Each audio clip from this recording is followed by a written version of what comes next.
要讲《水浒传》，必须要先从一个看似无关紧要的小人物开始讲起。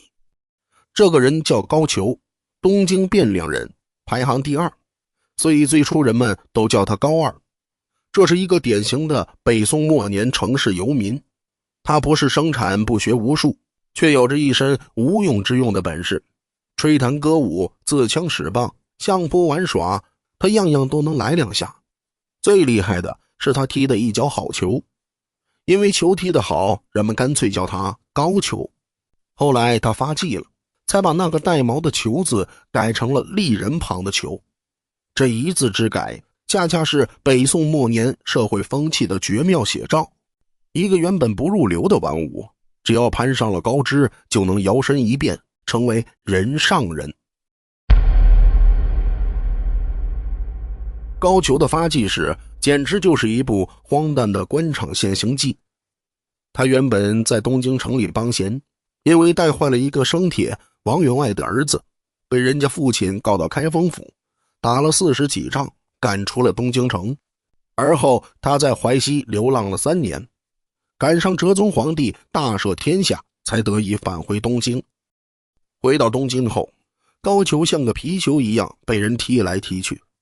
他先是投奔开赌坊的柳世权，柳世权把他推荐给了董将士，董将士怕他带坏自己的孩子，又把他推荐给了小苏学士，小苏学士也觉得这个人浮浪不堪，再把他推荐给了驸马王敬清。王敬清是神宗皇帝的驸马，哲宗皇帝的妹夫，也是个风流人物，正需要高俅这样的帮闲。高俅在驸马府里待了一段时间，终于迎来了他人生中最重要的一次机遇。有一天，王敬清派高俅去端王府送一对羊脂玉碾成的镇纸狮子。这位端王就是后来的宋徽宗赵佶。赵佶是中国历史上最有艺术天赋的皇帝之一，他琴棋书画无所不通，踢球打蛋更是他的最爱。高俅到端王府的时候，赵佶正在院子里和一群小黄门踢球，也是该高俅发迹。此时一个球滚到了他的脚边，高俅一时技痒，使出一个漂亮的鸳鸯拐，把球踢还给了端王。这一脚踢出了一个太尉，也踢出了一个风雨飘摇的北宋王朝。端王见高俅球技如此高超，大喜过望，当即把他留在了身边。不到2个月，哲宗皇帝驾崩，因哲宗没有太子，所以文武百官商议之后，便册立端王赵佶为皇帝，是为宋徽宗。一朝天子一朝臣，高俅作为徽宗皇帝前底的旧人，从此平步青云，不到半年时间，就从一个亲随一跃成为掌管全国禁军的殿帅府太尉。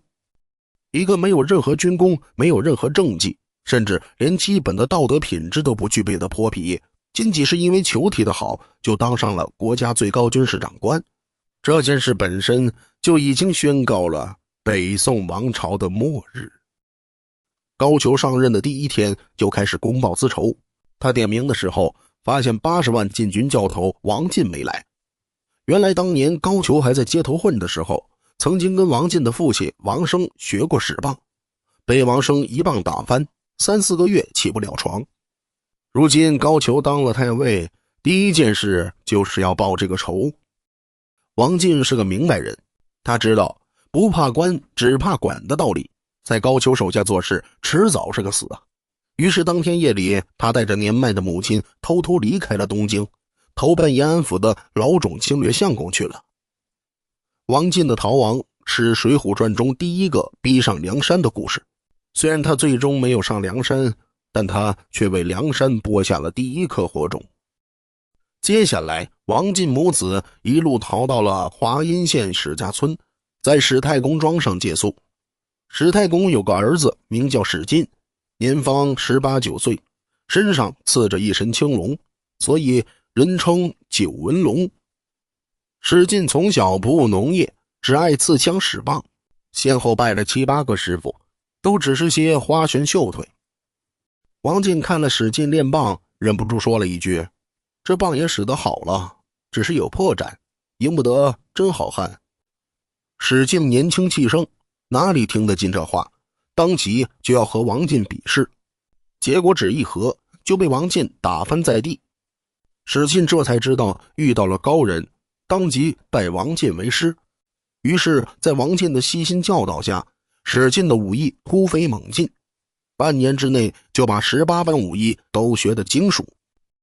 王进在史家庄住了半年，见史进武艺已成，便告辞继续前往延安府。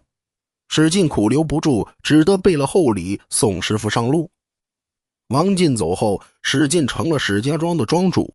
不久，少华山上来了3个强人，他们是神级军师朱武、跳涧虎陈达和白花蛇杨春。他们手下聚齐了5、700个小喽啰，到处打家劫舍，华阴县官府也拿他们没办法。而后陈达不听朱武的劝告，带人去攻打史家庄，结果被史进活捉。朱武和杨春知道硬拼不过，便使出了苦肉计，亲自到史家庄负荆请罪。史进被他们的义气所感动，不仅放了陈达，还和他们3人结为兄弟。从此史进经常和少华山的好汉们往来，他们饮酒作乐，互通消息。而这件事后来被一个猎户里籍告发，华阴县官府便派了2个都统，带着300官兵包围了史家庄。史进无奈，只得一把火烧了自己的庄园，和朱武等人一起杀了出去。杀退官兵后，史进不愿落草为寇，便辞别了朱武3人，去延安府寻找师傅王进去了。史进的故事是《水浒传》中第一个完整的好汉故事。他原本是个衣食无忧的富家子弟，却因为结交了江湖之人，被官府逼迫，不得不背井离乡，走上了反抗的道路。从高俅发迹到王翦逃亡，再到史进出走，这一连串的事件构成了《水浒传》的开篇。他也告诉人们，这场席卷全国的农民起义不是因为百姓天生喜欢造反，而是因为朝廷腐败，官逼民反。正如金圣叹在评点《水浒传》时所说，开书未写108人，而先写高俅者，盖不写高俅，便写108人，则是乱自下生也；不写108人，先写高俅，则是乱自上作也。乱自上作这4个字是理解整部《水浒传》的钥匙。史进离开史家庄后，一路寻找师傅王进，却始终没有找到。后来他来到魏州，在一个茶坊里遇到了一个人，这个人将成为《水浒传》中最具光彩的英雄人物，他就是鲁达。当时在魏州小种金略相公手下做提辖，人称鲁提辖。鲁达是个典型的关西大汉，身长8尺，腰阔10围，面圆耳大，鼻直口方。他为人性如烈火，好打抱不平，却又粗中有细，心地善良。鲁达和史进一见如故，当即拉着他去酒店喝酒。在酒店里，他们遇到了正在卖唱的金老汉和他的女儿金翠莲。父女2人告诉鲁达，他们被一个自称镇关西的屠户郑屠强为硬保，娶了金翠莲做妾，但不到3个月就把他赶了出来，还反过来要他们偿还3000贯的点身钱。鲁达听了大怒，当即就要去打死郑屠，被史进和李忠劝住后，他先给了金老汉父女15两银子，让他们第2天一早离开魏州。第2天一早，鲁达亲自到客店送走了金老汉父女，然后他来到郑屠的肉铺，故意刁难郑屠，先要10斤精肉切作臊子，不要半点肥的，再要10斤肥肉也切作臊子，不要半点精的，最后还要10斤寸筋软骨，同样切作臊子。郑屠被鲁达戏弄了一上午，终于忍无可忍，拿起一把剔骨尖刀扑了过来。鲁达早有准备，一脚把他踢倒在地，踏住他的胸脯，对着他的鼻子、眼眶和太阳穴各打了一拳。这3拳下去，郑屠当场就死了。鲁达见打死了人，知道自己闯了大祸，便假意说郑屠是装死，趁机溜走了。鲁达打死郑屠后，官府到处张贴榜文捉拿他。他一路逃亡，来到代州雁门县，正好遇到了已经在这里安顿下来的金老汉妇女。金翠莲此时已经嫁给了当地的一个大财主赵员外。赵员外也是个喜欢结交江湖好汉的人，他收留了鲁达。为了躲避官府的追捕，赵员外建议鲁达到五台山出家为僧。鲁达走投无路，只得同意。于是鲁达在五台山文殊院剃度为僧，法名智深。因为他背上刺有花绣，所以人们都叫他花和尚鲁智深。鲁智深在五台山待了不到半年，就开始喝酒闹事。他2次打坏了寺院的山门和金刚，还打伤了几十个僧人。长老智真长老知道他在这里待不下去了，便写了一封书信，让他去东京大相国寺投奔自己的师弟智清长老。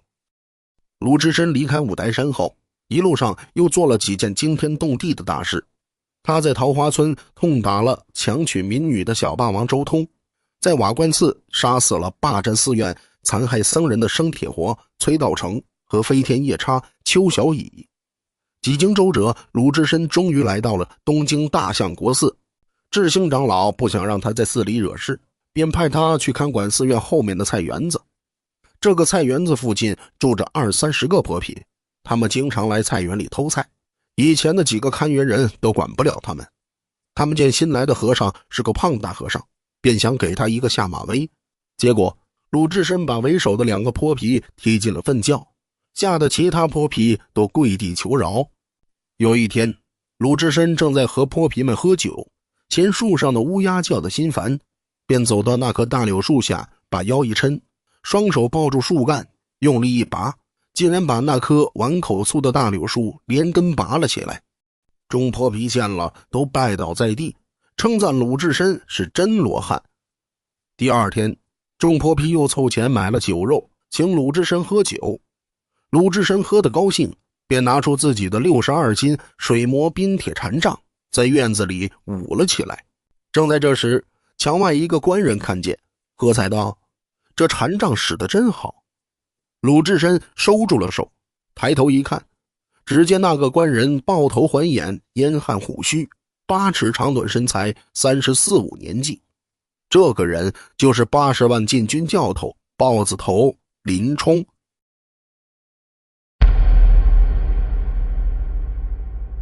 林冲的出场标志着《水浒传》的叙事进入了一个新的阶段。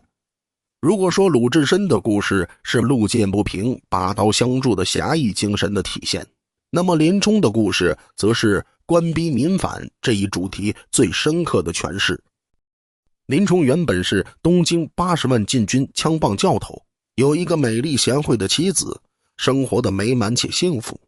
他武艺高强，性格温和，安分守己，对朝廷忠心耿耿，从来没有想过要造反。然而就是这样一个好人，却因为妻子长得漂亮而招来了灭顶之灾。那天林冲带着妻子和侍女锦儿去东岳庙烧香还愿，正好遇到高俅的干儿子高衙内。高衙内是个好色之徒，他见林冲的妻子长得美貌，便上前调戏。林冲赶到了后，认出是高衙内，心自手软了。他不敢得罪高俅，只得忍气吞声，带着妻子离开了。高衙内回到府中，对林冲的妻子念念不忘，相思成疾。他的手下富安和陆谦为了讨好高衙内，便开始设计陷害林冲。陆谦是林冲的发小，两人从小一起长大，交情深厚，但在权势面前，陆谦却毫不犹豫地选择出卖了林冲。他把林冲骗到外面喝酒，然后让高衙内趁机去调戏林冲的妻子。幸亏景儿及时报信，林冲才赶回家中救了妻子。这件事之后，林冲心中郁闷，却也无可奈何。他以为事情就这样过去了，却不知道更大的阴谋正在等着他。几天后，林冲在集市上买了一把宝刀。第二天，高俅就派人来叫林冲，说自己也有一把宝刀，想和林冲的宝刀比一比。林冲不疑有他，带着宝刀跟着来人进了太尉府，一直走到白虎节堂，高俅才突然出现，大喝一声：林冲，你无故手执利刃闯入节堂，莫非是来刺杀本官？林冲这才知道中了计，想要辩解却已经来不及了。高俅当即喝令左右把林冲拿下，押到开封府审问。开封府尹知道林冲是冤枉的，但他不敢得罪高俅，只好判林冲不合腰悬利刃，误入节堂，几杖20，赐配沧州牢城。可即便如此，高俅也仍不甘心，他又暗中买通了押送林冲的2个工人董超和薛霸，让他们在半路上杀死林冲。接着董超和薛霸一路上便对林冲百般折磨，他们用开水烫他的脚，让他穿新草鞋走路，把他的脚磨得鲜血淋漓。走到野猪林的时候，2人把林冲绑在树上，举起水火棍准备要打死林冲。就在这千钧一发之际，鲁智深突然从松树后面跳了出来，一禅杖倒飞了水火棍，救了林冲的性命。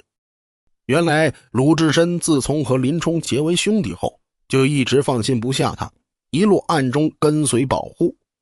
而后鲁智深就要杀死董超和薛霸，但却被林冲拦住了。此时的林冲还在幻想，只要自己服完刑就能回到东京和妻子团聚。鲁智深无奈，只好一路护送林冲到沧州。在离沧州城只有70里的地方，鲁智深才和林冲告别。临走前，他突然用禅杖打断了一棵松树，警告董超和薛霸，如果再敢加害林冲，便和这棵松树一样下场。林冲来到沧州牢城后，因为有柴进的书信关照，并没吃什么苦头，只被派去看管天王堂。然而高俅得知后依然没有放过他，他又派陆谦和富安来到沧州，一定要置林冲于死地。而后陆谦等人买通了牢城的管营和差拨，把林冲从天王堂调到了草料场。他们打算放火烧了草料场，把林冲烧死在里面，即使烧不死，也可以定他一个失火的死罪。那天天下着大雪，林冲因为住的草屋被风吹倒了，便搬到附近的山神庙里暂住。半夜里，他听到外面有哔哔叭叭的响声，起来一看，发现草料场已经燃起了熊熊大火。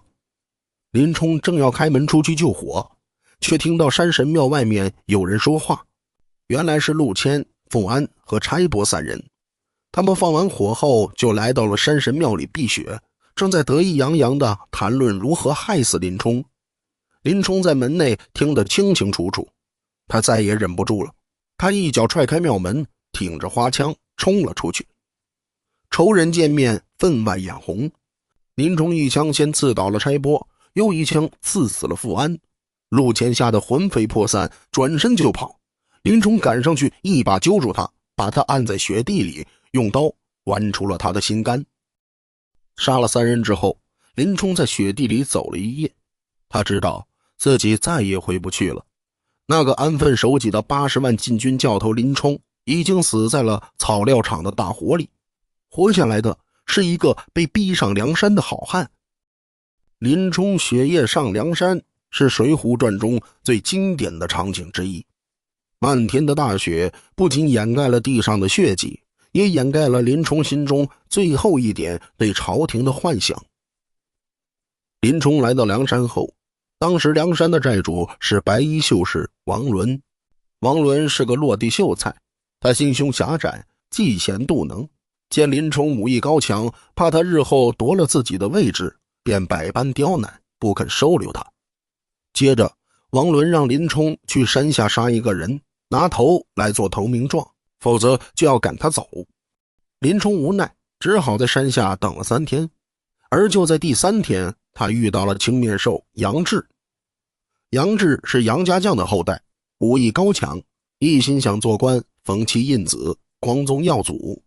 他曾经当过殿司制史官，因为押送花石纲时在黄河里翻了船，所以丢了官职。后来他凑了一担金银财宝，去东京枢密院打点，想要官复原职，结果钱都花光了，却被高俅赶了出来。杨志走投无路，只好在东京街头卖自己祖传的宝刀。在卖刀的时候，杨志遇到了泼皮牛二，牛二无理取闹，想要强夺杨志的宝刀。杨志忍无可忍，便一刀杀死了牛二。杨志杀了牛二后，主动到开封府自首。开封府尹念他是个好汉，又为地方除了遗害，便从轻发落，判他自配北京大名府留守司冲军。大名府留守梁中书是蔡京的女婿，他见杨志武艺高强，便有心提拔他。他让杨志和大名府的副牌军周瑾比武，最终杨志大胜。接着他又和正牌军急先锋索超比武，两人打了50多个回合，不分胜负。梁中书大喜，当即提拔杨志做了管军提辖使。不久，梁中书要给岳父蔡京送10万贯金珠宝贝作为生日礼物，号称生辰纲。他派杨志负责押送。杨志知道这一路凶险，便要求梁中书给他全权指挥的权利，所有押送的人都要听他的命令。梁中书答应了。然而杨志的性格过于急躁，又不善于团结人，他一路上对手下的军汉非打即骂，引起了众人的不满。当他们走到黄泥冈的时候，天气炎热，军汉们都不肯走了，非要在黄泥冈的松树林里休息。杨志无奈，只好同意。而就在这时，晁盖、吴用等人早已在黄泥冈等候多时了。晁盖是山东郓城县东西村的保正，他为人仗义疏财，专爱结交天下好汉，人称托塔天王。吴用是晁盖的好朋友，他足智多谋，人称智多星。此外，他们还有公孙胜、刘唐、阮小二、阮小五、阮小七，一共7个人，决定一同劫取这不义之财。接着吴用设计让白胜挑着一担酒，假装是卖酒的小贩，来到黄泥冈。军汉们见了酒，都想买了解渴。杨志起初不肯，怕酒里有蒙汗药。后来晁盖等人假装是过路的商人，买了一桶酒喝了，没事儿，然后又从另一桶里舀了一瓢喝，也没事儿。杨志这才放心，允许军汉们买酒喝。结果那瓢酒里已经被吴用下了蒙汗药。杨志和15个军汉喝了酒之后，一个个都头重脚轻，软倒在地。而晁盖等人便趁此机会把生辰纲装上车子，一溜烟的推走了。杨志醒来后，见生辰纲被劫，知道自己回去也是死路一条，便决定逃走。那15个军汉回去后，便都把责任推到了杨志身上，说他勾结强人劫走了生辰纲。梁中书大怒，当即下令捉拿杨志。接下来杨志一路逃亡，来到了二龙山，遇到了花和尚鲁智深和操刀鬼曹正，3人合力杀死了二龙山的寨主邓龙，夺了山寨。鲁智深做了大寨主，杨志做了二寨主。再说晁盖等人劫了生辰纲后，事情很快就败露了。冀州府尹便派观察何涛到郓城县捉拿晁盖。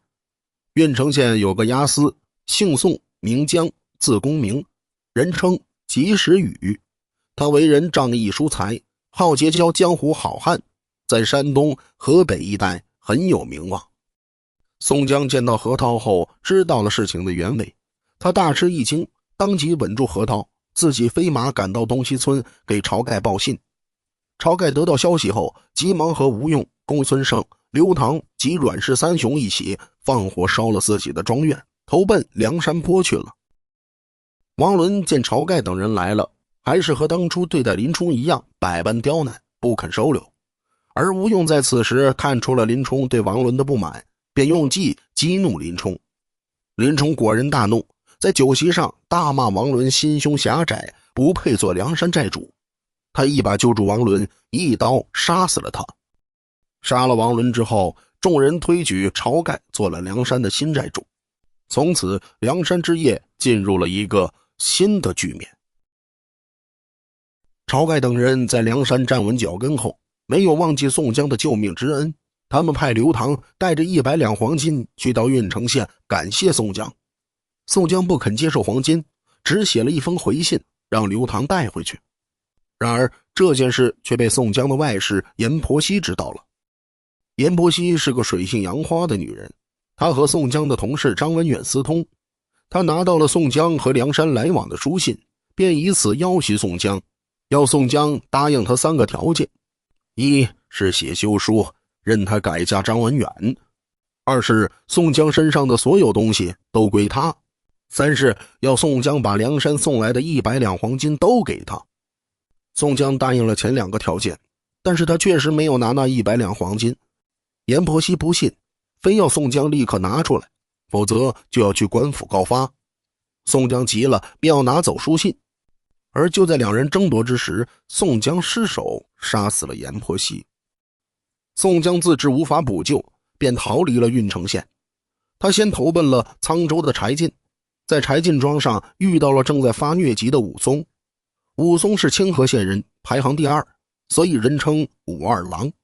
他身长8尺，相貌堂堂，浑身上下有1,000斤力气。因为在家乡打死了一个人，便逃到柴进庄上避难，已经住了1年多了。武松和宋江一见如故，结为兄弟。在柴进庄上住了10几天，武松的病好了，便告辞回家，去看望自己的哥哥武大郎。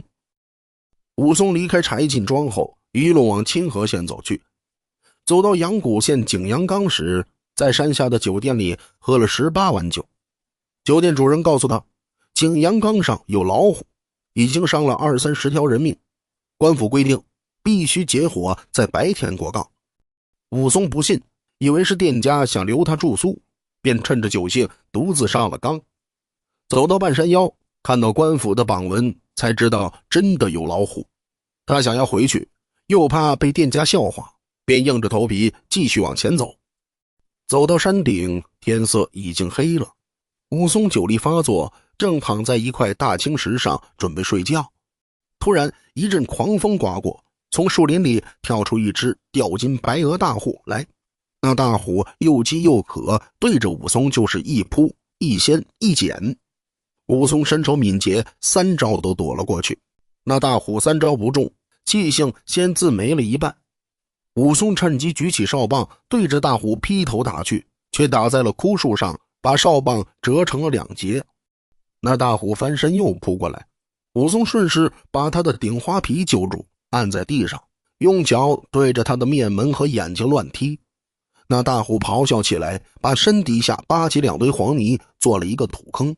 武松把大虎的嘴直按下黄泥坑里去，然后提起铁锤般大小的拳头，对着大虎的头连打了5、7、10拳，直到把大虎打得七窍流血，动弹不得。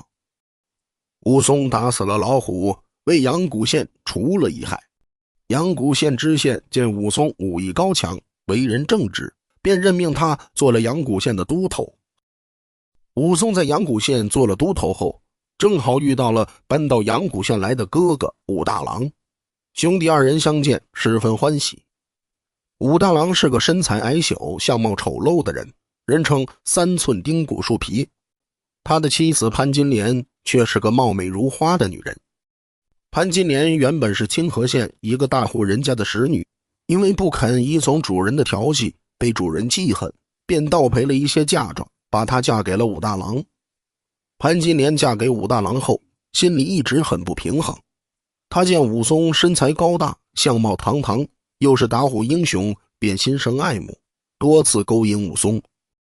武松是个顶天立地的男子汉，他言辞拒绝了潘金莲的勾引，还把他痛骂了一顿。潘金莲恼羞成怒，反而在武大郎面前说武松调戏他。武大郎不信，潘金莲便寻死觅活，闹得不可开交。武松无奈，只好搬出哥哥家，回到了县衙去住。不久，知县派武松去东京出差。武松走后，潘金莲的胆子更大了。有一天，潘金莲在楼上插帘子，不小心把插杆掉了下去，正好打在路过的西门庆的头上。西门庆是阳谷县的一个大财主，开着一家生药铺，为人奸诈狡猾，好色成性。他见潘金莲长得美貌，便起了歹心。接着西门庆找到开茶房的王婆，给了他10两银子，让他帮忙撮合自己和潘金莲。王婆是个贪财的老钱婆，她见钱眼开，便设计让潘金莲和西门庆在茶房里私通。从此潘金莲和西门庆天天在王婆的茶房里鬼混。这件事很快就传遍了阳谷县，只有武大郎一个人还蒙在鼓里。后来卖梨的运哥把这件事告诉了武大郎，武大郎大怒，当即去王婆的茶房捉奸。西门庆见武大郎来了，一脚踢在他的心窝上，把他踢倒在地。武大郎被踢成重伤，卧病在床。潘金莲不仅不照顾他，反而天天和西门庆在楼上饮酒作乐。武大郎气愤地说：“我兄弟武二回来，他不会放过你们的。”这句话提醒了西门庆和潘金莲，他们知道武松回来后一定会为哥哥报仇，于是他们决定一不做二不休，用砒霜毒死了武大郎。为了掩人耳目，西门庆还买通了阳谷县的仵作何九叔，让他把武大郎的尸体火化了，不留一点痕迹。武松从东京回来后，见哥哥死了，心中十分悲痛，但他觉得哥哥死得蹊跷，便暗中调查。后来他从何九叔和运哥那里得知了事情的真相。武松怒不可遏，他先到县衙告状，但是知县已经被西门庆买通了，不肯受理武松的案子。武松告状无门，只得自己动手为哥哥报仇。他先把街坊邻居都请到家里，当着众人的面逼潘金莲和王婆说出了害死武大郎的真相，然后他一刀杀死了潘金莲，又去狮子楼杀死了西门庆。杀了2人之后，武松提着2颗人头到县衙自首。知县念武松是个好汉，又为地方除了遗害，便从轻发落，判武松几杖40，赐配孟州牢城，王婆则被凌迟处死。武松被赐配孟州后，在十字坡遇到了开黑店的菜园子张青和母夜叉孙二娘。张青和孙二娘佩服武松是个好汉，便和他结为兄弟。武松来到孟州牢城后，受到了管营的儿子金眼彪施恩的特殊照顾。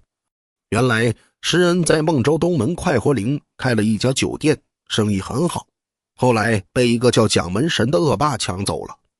施恩知道武松武艺高强，便想请武松帮忙夺回快活林。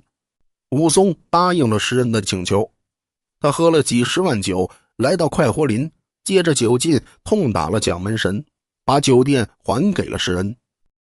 蒋门神被打后怀恨在心，他勾结了孟州守御兵马都监张蒙方和张团练，设计陷害武松。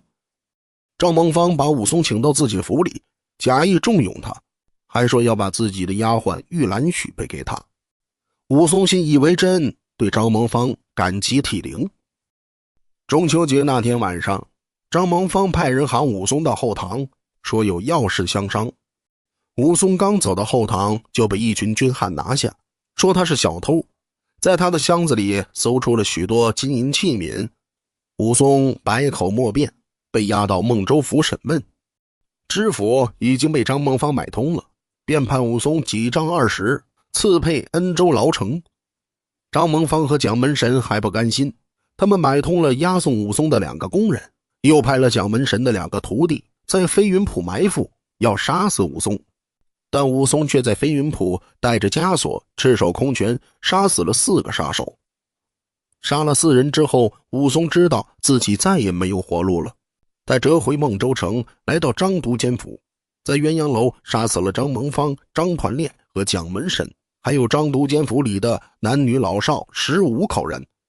杀完人后，武松在墙上用血写下了8个大字：杀人者，打虎武松也。然后武松逃出了孟州城，他在张青和孙二娘的帮助下，打扮成行者的模样，走向了投奔二龙山鲁智深和杨志的上山之路。从林冲到杨志再到武松，这3个最具代表性的好汉都有着相似的命运轨迹。他们原本都是朝廷的顺民，都想过安稳的日子，但是在黑暗的社会现实面前，他们的理想却一个个破灭了。他们被逼得走投无路，最终只能走上反抗的道路。这也就是逼上梁山这4个字的真正含义。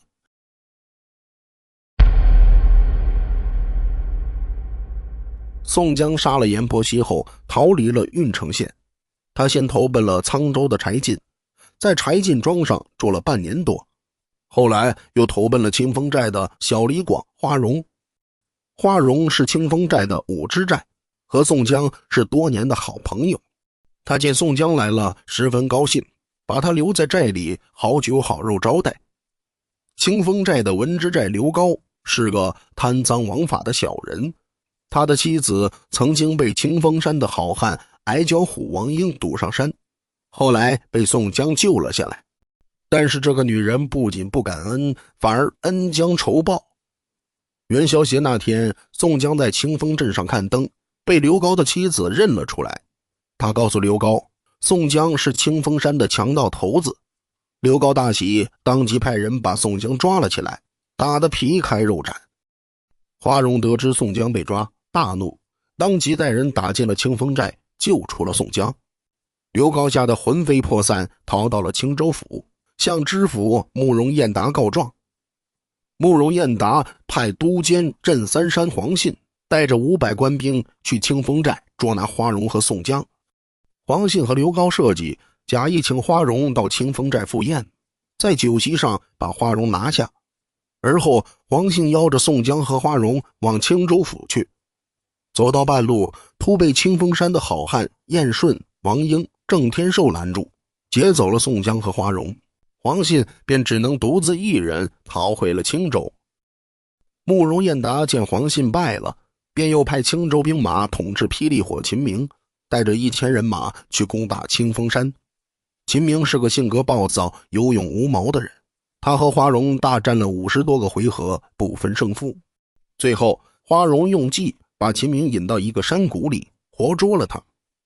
接着宋江等人劝秦明落草，秦明不肯。于是宋江便设计让人假扮秦明，带着人马去攻打荆州城，烧杀抢掠。慕容彦达信以为真，便把秦明的妻子和家人都杀了。秦明走投无路，只得投降了梁山。黄信是秦明的徒弟，见秦明落草，便也打开了清风寨，投降了。宋江等人在清风山待了一段时间，觉得清风山地方太小，不是久留之地，便决定一起投奔梁山泊。在去梁山的路上，宋江又遇到了吕方、郭盛、石勇等人。石勇带来了一封家书，说宋江的父亲宋太公去世了，让宋江赶紧回家奔丧。宋江是个大孝子，他见了家书大哭一场，当即辞别了众人，独自回家奔丧去了。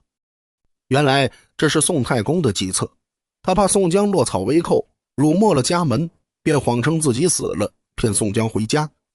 而宋江回家后行踪却被官府发现，于是便被抓了起来。郓城县知县念宋江是个好汉，又有很多人替他说情，故而从轻发落，判宋江几杖20，赐配江州牢城。宋江被赐配江州后，一路上遇到了很多好汉。在揭阳岭，他被混江龙李俊和催命判官李立所救。在揭阳镇，他又结识了梅遮拦穆弘和小遮拦穆春兄弟。在浔阳江，他又遇到了传火张衡。这些人都是浔阳江一带的好汉，他们久闻宋江的大名，都对他十分敬重。宋江来到江州牢城后，因为有无用的书信关照，所以并没吃什么苦头。而他也在江州结识了两院押牢结级神行太保戴宗和黑旋风李逵。李逵是个性格直爽、天真烂漫的人，他对宋江忠心耿耿，是宋江最忠实的追随者。有一天，宋江、戴宗和李逵3人在浔阳江边的琵琶亭喝酒，宋江想吃鱼，李逵便去江边买鱼。因为和浪里白条张顺发生了争执，两人便在江里打了起来。结果李逵被张顺灌了一肚子水，差点淹死。宋江和戴宗及时赶到，劝开了两人。从此张顺也成了宋江的好朋友。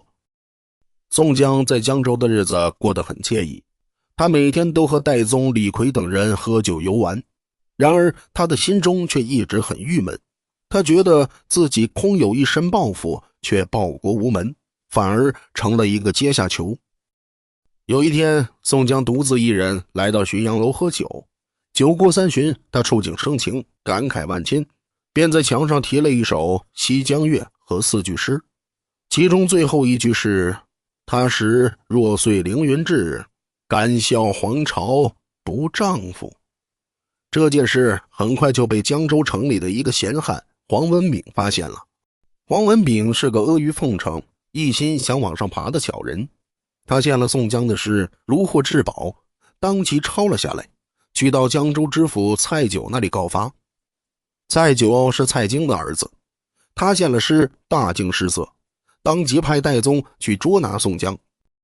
戴宗素来敬重江湖好汉，和宋江一见如故，于是他便在私下通风报信，让宋江装疯卖傻，或许能躲过这场灾祸。宋江一计行事，披头散发，在牢里胡言乱语，谎称自己是玉皇大帝的女婿。但是黄文炳心思狡诈，一眼就识破了宋江的伪装。他对蔡九说，这个人分明是装疯卖傻，倘若真是疯癫之人，怎还能写下那般暗藏反意的诗句？蔡九觉得有理，便下令对宋江严刑拷打。宋江被打得皮开肉绽，实在熬不过酷刑，只能被迫招认自己题写反诗。铁案已成。就这样，蔡九把宋江打入死囚牢，随后写了一封家书，派戴宗赶往东京，送给他的父亲蔡京，请示如何处置宋江。戴宗本是江州两院押牢结级，身在官府当差，奉命公差不敢耽搁，当即释出神行法，连夜赶往东京。赶路途中途经梁山坡山脚，误入梁山眼线朱贵开的酒店，被朱贵用蒙汗药麻倒。搜出书信后，直接被带上了梁山。晁盖和吴用见了蔡九的书信，大惊失色。吴用知道，如果书信送到蔡京手里，宋江必死无疑。于是吴用想出了一个计策，他模仿蔡京的笔迹，写了一封假回信，让蔡九把宋江押解到东京，然后梁山好汉在半路上解救。然而吴用百密一疏，他在回信上盖了印章，出了问题。蔡京给儿子写信是不会用翰林蔡京这样的印章的。戴宗带着假回信回到江州，被黄文炳看出了破绽。黄文炳对蔡九说，这封信是假的，蔡京太师现在是丞相，怎么会用翰林蔡京的印章呢？而且父亲给儿子写信也绝不会用讳字印章的。蔡九大怒，当即把戴宗抓了起来，严刑拷打。戴宗熬不过，只能招认自己和梁山有勾结。于是蔡九决定在江州法场把宋江和戴宗一起斩首示众。晁盖得知宋江和戴宗要被斩首的消息后，当即带领梁山17个头领和1000多喽啰，连夜赶往江州劫法场。行刑那天，江州法场戒备森严。就在刽子手要动手的时候，李逵突然从茶楼上跳了下来，他手起斧落，砍翻了2个刽子手。紧接着梁山好汉们一拥而上，杀散了官兵，救出了宋江和戴宗。众人杀出江州城后，在白龙庙聚会。此时李俊、张顺、穆弘等人也带着人马赶来接应。至此一共29位好汉正式在白龙庙歃血为盟。宋江脱险后，势必要杀了黄文炳报仇，于是众人便又杀回江州城，活捉了黄文炳。李逵把黄文炳绑在柱子上，一刀一刀地割他的肉，烤着吃了。报了仇之后，众人便一起投奔梁山坡。宋江上梁山后，做了第2把交椅，仅次于晁盖。从此梁山的领导核心发生了变化，宋江逐渐掌握了梁山的实际权力。宋江上梁山后，做的第一件事就是回家接自己的父亲和弟弟宋清上山。在回家的路上，宋江被官府发现，躲进了玄女庙。在玄女庙里，宋江遇到了9天玄女，得到了3卷天书。这个情节虽然带有神话色彩，但它却有着重要的象征意义。它表明宋江的事业是替天行道，是得到上天认可的。不久，公孙胜也回家探望母亲，一去不回。李逵见众人都回家接亲人，也哭着要回家接自己的母亲上山。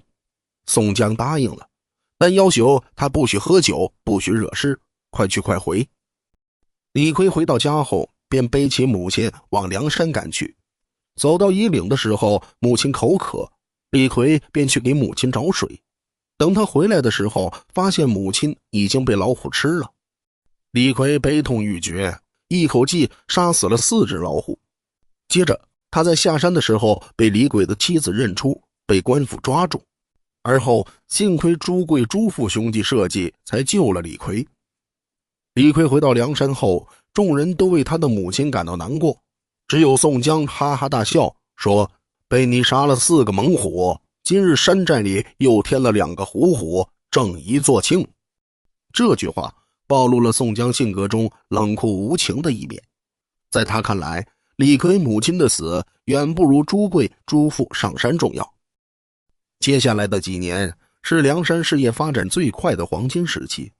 宋江带领梁山好汉打了一系列漂亮的胜仗，不仅扩大了梁山的势力范围，也吸引了天下无数的好汉前来投奔。第一个大仗是3打祝家庄。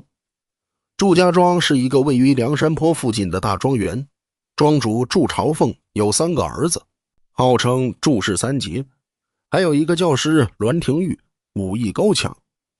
祝家庄和附近的扈家庄、李家庄结为同盟，共同对抗梁山。事情的起因是杨雄、石秀和石谦3人准备投奔梁山。路过祝家庄的时候，石谦偷了人家的鸡，被祝家庄的人抓住了。杨雄和石秀逃到梁山，向宋江求救。宋江早就想打下祝家庄，一来可以解决梁山的粮草问题，二来可以扩大梁山的影响力。于是他当即带领人马攻打祝家庄。第一次攻打祝家庄，因为不熟悉地形，梁山兵中了祝家庄的埋伏，于是损兵折将，大败而回。第二次攻打祝家庄，虽然有林冲等人奋勇杀敌，但是祝家庄有扈家庄的援兵，特别是扈三娘，他不仅武艺高强，还活捉了王英，而最后梁山兵还是没能打下祝家庄。第3次攻打祝家庄，吴用想出了一个里应外合的计策。他让孙立假装是栾廷玉的师兄，带着孙兴、顾大嫂、谢珍、谢宝等人投奔祝家庄，帮助祝家庄防守。而后在决战的时候，孙立等人在庄内放火，打开庄门，梁山好汉一拥而入，终于攻破了祝家庄。结果祝氏3杰战死，栾廷玉逃走，扈三娘被林冲活捉。通过3打祝家庄，梁山不仅得到了大量的粮草和金银，还收降了孙立、孙欣、顾大嫂、谢珍、谢宝以及扈三娘等11位好汉，实力大增。打完祝家庄后，梁山又打了高唐州。高唐州知府高廉是高俅的叔伯兄弟，他会妖法，把柴进抓了起来，打入死囚牢。而后宋江带领人马攻打高唐州，而高廉却用妖法打败了梁山好汉。宋江无奈，只好派戴宗去请公孙胜回来。公孙胜回来后破了高廉的妖法，随后梁山兵攻破了高唐州，杀死了高廉，救出了柴进。另外雷横和朱仝也在这时候上了梁山。高唐州被攻破后，朝廷大惊，派呼延灼带领3000连环马去攻打梁山坡。呼延灼是宋朝开国名将呼延赞的后代，武艺高强。他的连环马就是把30匹马用铁环连在一起，冲锋的时候势不可挡。第一次交战，梁山好汉就被连环马打得大败，损失惨重。正在宋江一筹莫展的时候，汤龙说他有一个表哥叫徐宁，会使钩镰枪，只有钩镰枪才能破连环马。于是吴用设计让石谦去东京偷了徐宁的祖传宝甲燕灵轩金甲，并把徐宁骗上了梁山。徐宁上了梁山后，便教起梁山好汉练习勾连枪。不久，梁山好汉就用勾连枪大破了连环马，呼延灼大败而逃。而后呼延灼逃到了青州，慕容知府让他去攻打二龙山、桃花山和白虎山。二龙山的寨主是鲁智深、杨志和武松，桃花山的寨主是李忠和周通，白虎山的寨主是孔明和孔亮。听闻呼延灼欲攻进来，三山的人马便联合起来一并对抗，但还是无力匹敌。于是他们便派人向梁山求救。宋江当即带领人马来到青州，和三山的人马会合，合力攻击。接着吴用设计活捉了呼延灼。呼延灼走投无路，只得投降了梁山。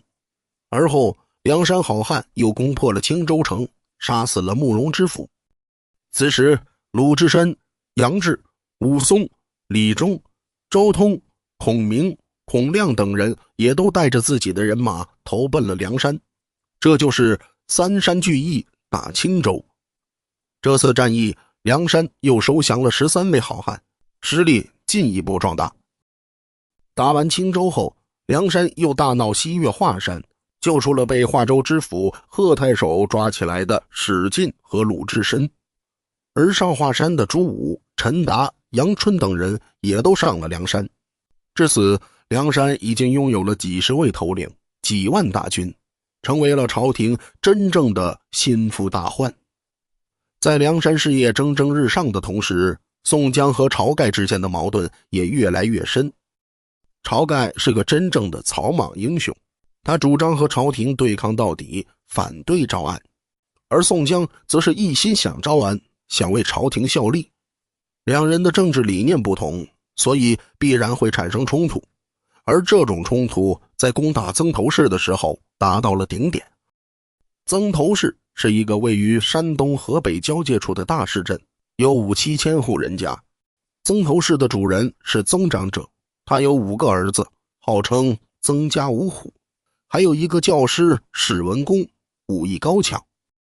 事情的导火索是金毛犬段景柱在北地盗得了一匹赵叶玉狮子马，本想献给宋江，却在路过曾头市时被曾家五虎劫走。曾头市还扬言要扫荡梁山清水铺，剿除晁盖上东京。晁盖大怒，决定亲自带领人马去攻打这个曾头市。宋江等人苦劝，晁盖不听。接着晁盖带领20个头领和5000人马对曾头市展开了攻击，结果他们中了史文恭的埋伏，而晁盖也被史文恭一箭射中面颊，身受重伤。众好汉只能拼死救出晁盖，退回梁山。晁盖回到梁山后，伤势越来越重。临终前，他对宋江说：“贤弟多保重，谁能捉住射死我的人，就让他做梁山泊的寨主。”说完，晁盖就死了。晁盖的死是《水浒传》中的一个重要转折点，它象征着梁山事业的一个时代的结束，也标志着宋江时代的正式开始。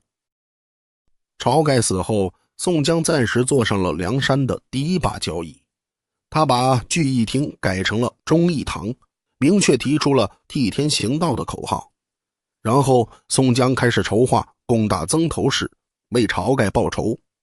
为了对付武艺高强的史文恭，宋江派吴用和李逵去大名府请玉麒麟卢俊义上山。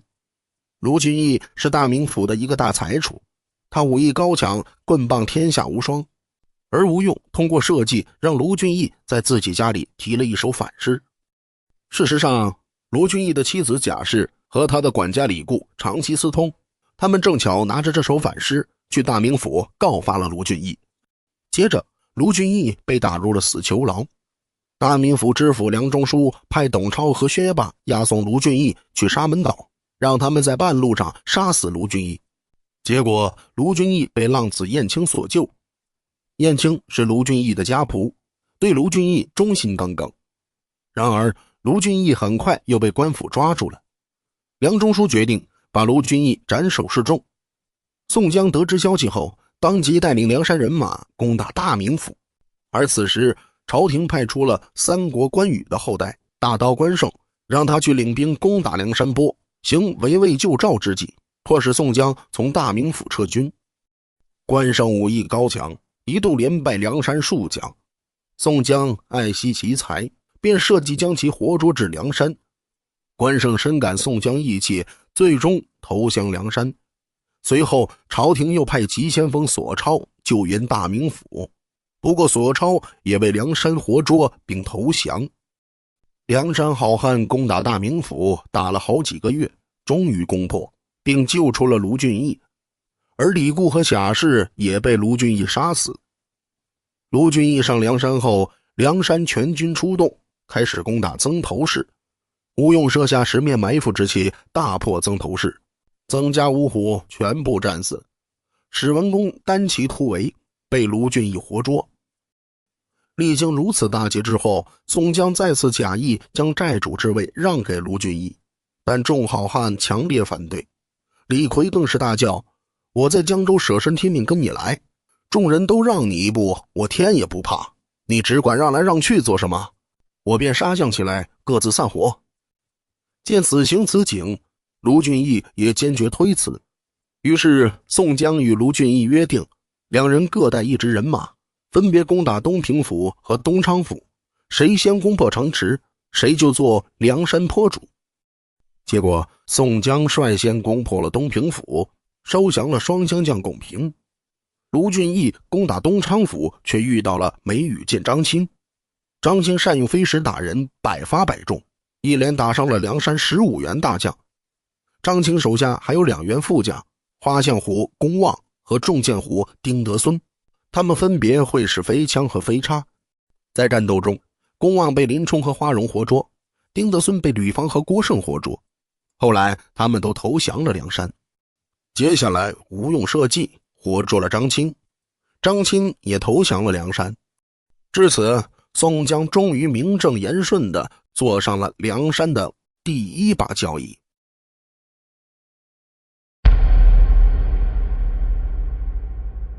宋江正式坐上梁山第一把交椅后，做的第一件大事就是排座次。排座次是梁山发展史上最重要的一件事，它不仅关系到每个好汉的地位和权力，也关系到梁山未来的方向。宋江和吴用等人经过精心策划，搞了一个石碣授天文的把戏。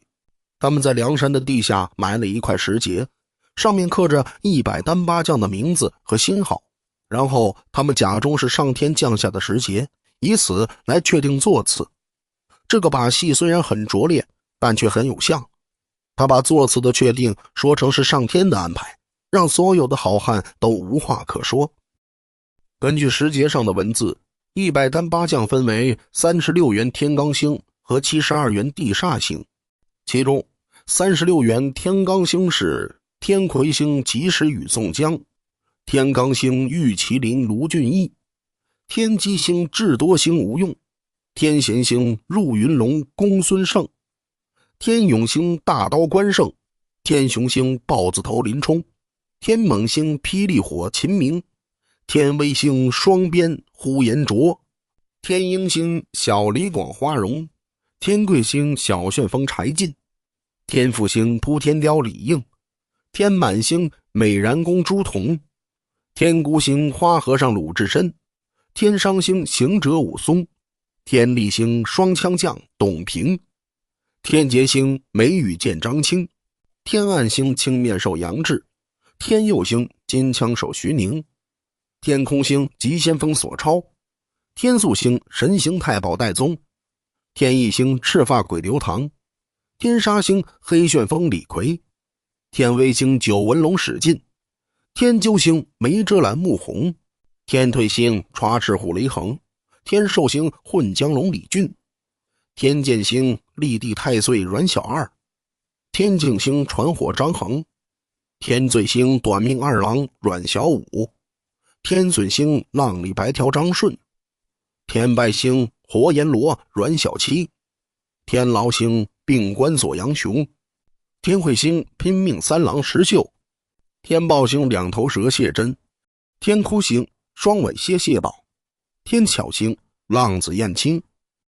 而72元地煞星则是地回星神机军师朱武，地煞星镇三山黄信，地永星并尉迟孙立，地劫星丑俊马宣赞，地雄星景木案郝思文，地威星百胜将韩涛，地鹰星天木将彭启，地奇星圣水将单廷圭，地猛星神火将魏定国，地文星圣手书生萧让，地正星铁面孔目裴宣，地阔星魔云金翅欧鹏，地合星火眼酸泥邓飞，地强星锦毛虎燕顺，地暗星锦豹子杨林，地周星红天雷凌震，地彗星神算子蒋敬，地座星小温侯吕方，地右星赛仁贵郭胜，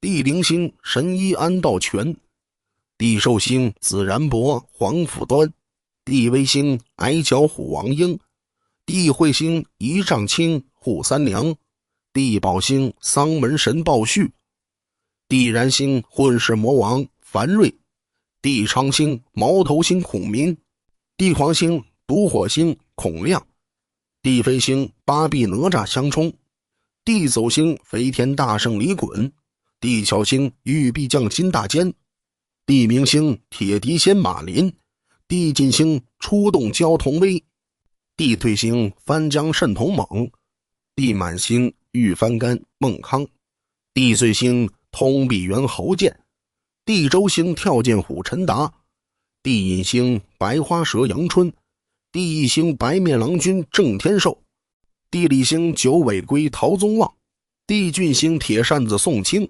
地乐星铁教子乐和，地劫星花象虎公望，地宿星重剑虎丁德孙，地震星小遮拦沐春，地西星操刀鬼曹正，地魔星云里金刚宋万，地妖星摸着天杜迁，地幽星病大虫薛勇，地福星金眼彪施恩，地辟星打虎将李忠，地空星小霸王周通，地孤星金钱豹子汤龙，地玄星鬼脸杜星，地短星出林龙邹渊，地角星独角龙邹润，地球星旱地狐狸朱贵，地藏星笑面虎朱富，地平星铁臂伯蔡福，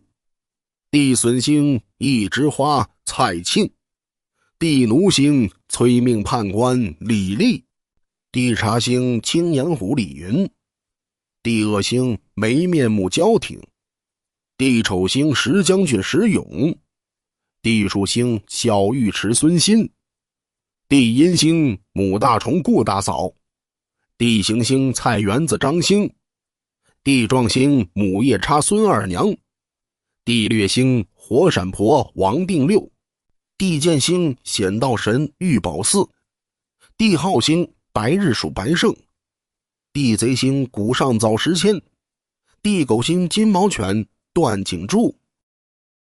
100单八将排定座次后，梁山的事业达到了顶峰。此时的梁山兵强马壮，人才济济，坐拥10万大军，占据了800里水泊梁山，成为了朝廷的心腹大患。然而就在梁山事业最辉煌的时候，宋江的招安思想也愈发强烈。他在忠义堂前竖起了一面大旗，上面写着替天行道4个大字。他还多次在公开场合表示，自己希望能够得到朝廷的招安，带领梁山好汉为朝廷效力，以求保国安民。重阳节那天，宋江在忠义堂大摆宴席，宴请众好汉。酒过3巡，宋江乘着酒兴，做了一首《满江红》，其中的最后一句是望天王降诏，早招安，心方足。这首词一出，立刻引起了轩然大波，李逵第一个跳了起来，大叫道：招安，招安，招个什么安？随后他一脚把桌子踢翻，大闹忠义堂。武松说：今天也要招安，明天也要招安，狼了弟兄们的心。鲁智深也说：现在满朝文武大多是奸邪之辈，蒙蔽了皇帝的眼睛，就像我们的僧衣染成了黑色，怎么洗也洗不干净。招安没有用，不如我们各自散伙吧。宋江见众人反对，十分生气，要杀李逵，但众好汉都为李逵求情，宋江这才饶了李逵。虽然这次招安的提议被暂时压了下去，但是宋江招安的决心却并没有改变。他认为只有招安才是梁山好汉的唯一出路，也唯有招安才能让梁山好汉摆脱草寇的名声，成为朝廷的忠臣，光宗耀祖，青史留名。其实宋江的招安思想有着深刻的历史和阶级根源。宋江出身于地主阶级家庭，自幼攻读经史，深受儒家思想的影响。他的人生理想就是学成文武艺，或与帝王家，为朝廷效力，封妻应子，光宗耀祖。后来即使他被逼上了梁山，成了草寇，他的这种思想也依然没有改变。他始终认为自己落草为寇是暂居水泊，是不得已而为之，只要有机会，他还是要回到朝廷的怀抱，做一个忠臣孝子。而且宋江所代表的是梁山好汉中的地主阶级和军官阶级，这些人原本都是朝廷的官员或是地主，他们上梁山都是被逼无奈。他们和李逵、鲁智深、武松这些真正的底层人民不同，他们对朝廷还有着幻想，还希望能够回到原来的生活中去。因此招安对于宋江来说是必然的选择。而宋江的招安努力终于有了结果。宋徽宗虽然昏庸无能，但他也知道梁山好汉不是那么好对付的，与其继续打下去劳民伤财，不如招安他们，让他们为朝廷效力。于是宋徽宗派殿前太尉陈宗善带着诏书和御酒去梁山坡招安。然而高俅和蔡京却不想让招安成功，他们派出了自己的2个心腹，跟着陈宗善一起去梁山，故意刁难梁山好汉。在宣读诏书的时候，那2个心腹态度傲慢，出言不逊，激怒了梁山好汉。李逵更是大怒，一把夺过诏书，撕得粉碎，还要打陈宗善。因此第一次招安就这样失败了。朝廷见招安不成，便派枢密使童贯带领10万大军去攻打梁山坡。童贯是个宦官，根本不懂打仗，他带领的军队纪律涣散，战斗力低下，结果被梁山好汉2战2胜，打得大败而回。童贯败后，朝廷又派太尉高俅带领13万大军去攻打梁山。高俅比童贯更无能，他先后3次攻打梁山，都被梁山好汉打得大败。最后高俅本人也被张顺活捉了。梁山好汉活捉了高俅后，都主张杀了他，为天下除害。但是宋江却不同意，他不仅没有杀高俅，反而好酒好肉招待他，还让他在梁山住了几天。宋江对高俅说，只要他能在皇帝面前说好话，促成招安，梁山好汉愿意为朝廷效犬马之劳。高俅满口答应，但是他回到东京后，却把梁山的事情瞒了下来，继续过着花天酒地的生活。宋江见高俅没有消息，便又派燕青去东京，通过深受宋徽宗喜爱的歌妓李师师，向宋徽宗表达招安的意愿。燕青是个聪明伶俐、多才多艺的人，他见到李师师后，用自己的才艺打动了李师师。李师师答应帮助燕青，向宋徽宗转达宋江的心意。不久，宋徽宗又一次来到李师师家，燕青趁机向宋徽宗诉说了梁山好汉的冤屈和招安的愿望。宋徽宗听了十分感动，当即决定再次派陈宗善去梁山坡招安。这次招安非常顺利，宋徽宗下了一道措辞温和的诏书，赦免了梁山好汉的所有罪过，还封宋江为破辽都先锋，卢俊义为副先锋，让他们带领梁山好汉去攻打辽国。宋江大喜过望，当即接受了招安。然而很多梁山好汉都不愿意招安，但是宋江已经决定了，他们也没有办法，只能跟着宋江奔赴朝廷，奔向那条不归之路。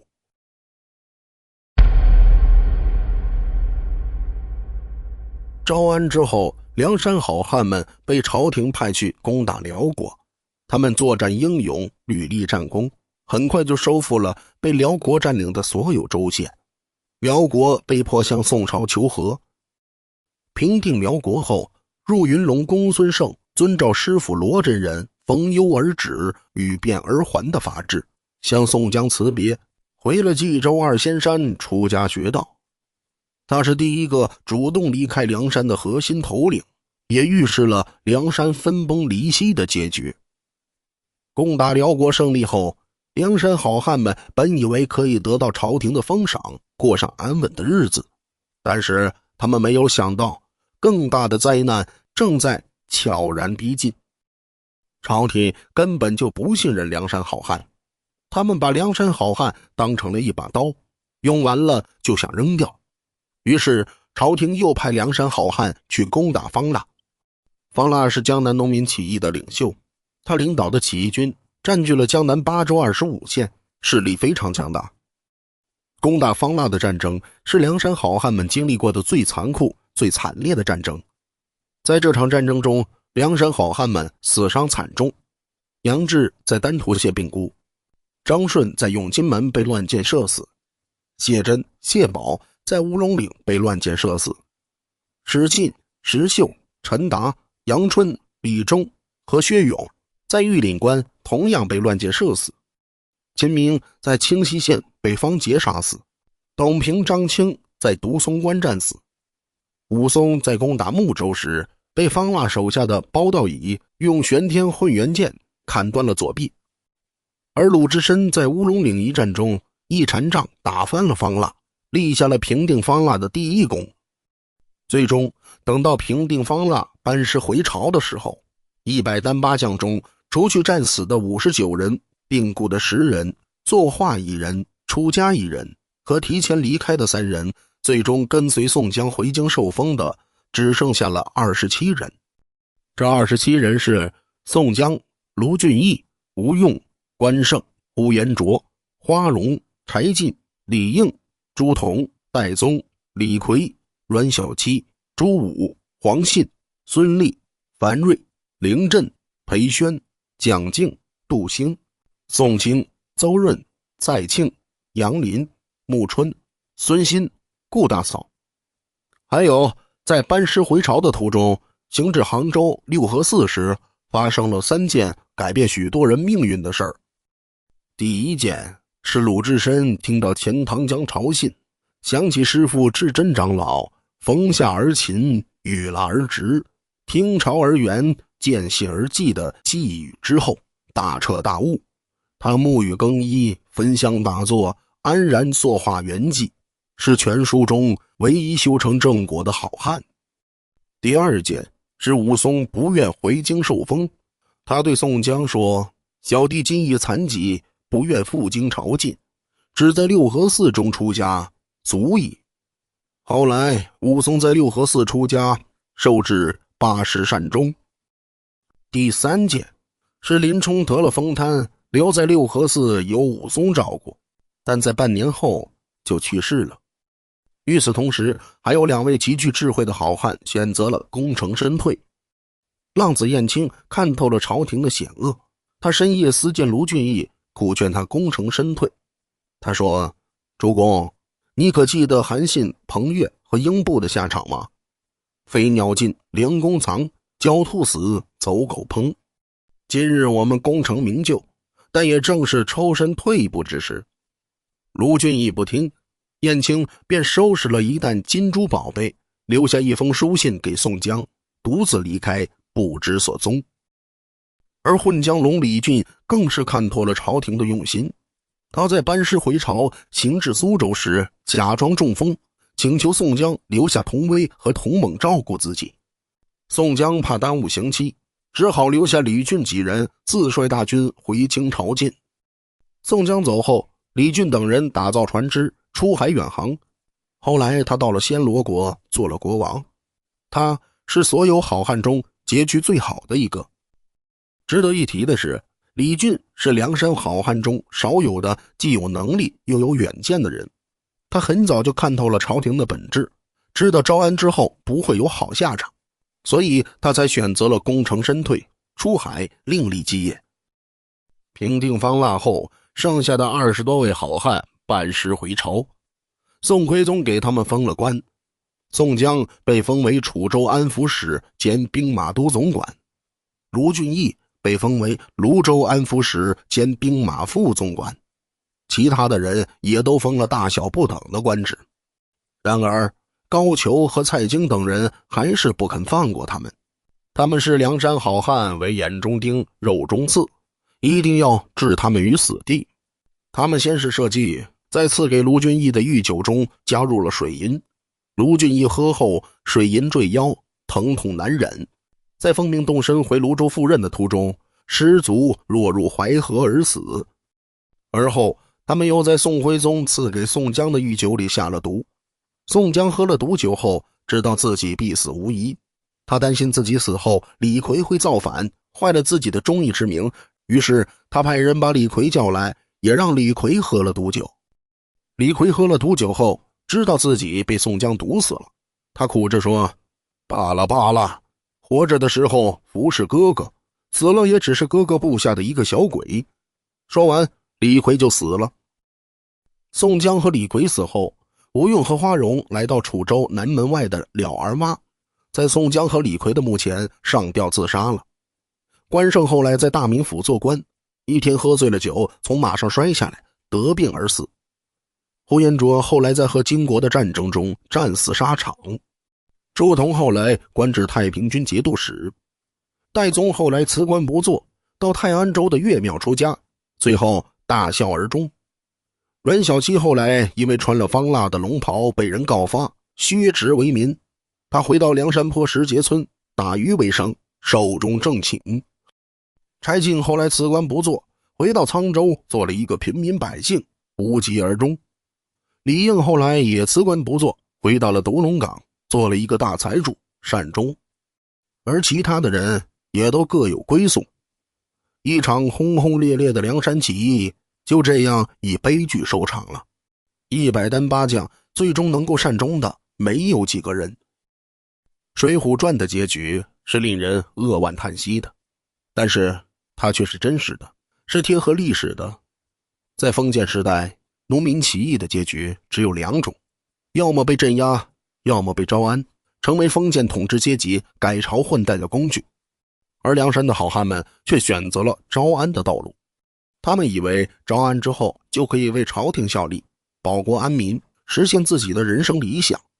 但是他们没有想到，封建统治阶层是如此的腐朽和黑暗，他们根本就容不下这些曾经造过反的好汉。宋江的忠义最终害了他自己，也害了所有的梁山好汉。他的忠是对腐朽的封建王朝的愚忠，他的义是建立在封建伦理道德基础上的小义。这种忠义在黑暗的封建时代注定是要失败的。然而尽管梁山失败了，但是梁山好汉们的精神却永远地流传了下来。他们大多嫉恶如仇，见义勇为，路见不平拔刀相助。他们反对贪官污吏，反对压迫和剥削，追求自由和平等。他们的精神激励着一代代人为了正义和真理而不懈追求。这就是《水浒传》能够流传千古，成为华夏古典文学名著的原因。它不仅是一部英雄传奇，更是一部深刻反映华夏帝国农民起义的历史之画。正如金圣叹所说，《水浒传》者发愤之所作也。施耐庵生活在元末明初，他亲眼目睹了元朝的黑暗统治和农民起义的风起云涌。他把自己对现实的不满和对理想的追求都寄托在了《水浒传》这部书中。他塑造了108个栩栩如生的英雄形象。他们虽然性格各异，出身不同，但他们大多都有着一颗正直、善良和勇敢的心。他们用自己的行动诠释了什么是义，什么是英雄。虽然他们的事业最终失败了，但他们的精神却成为了许多人心中的丰碑。这也许就是《水浒传》的韶韵与魅力。好了，这一集就是这样，感谢你看到这儿。这里是床台，你的床边电台，一个穿越过往慢说历史的频道。我们下个影片再见。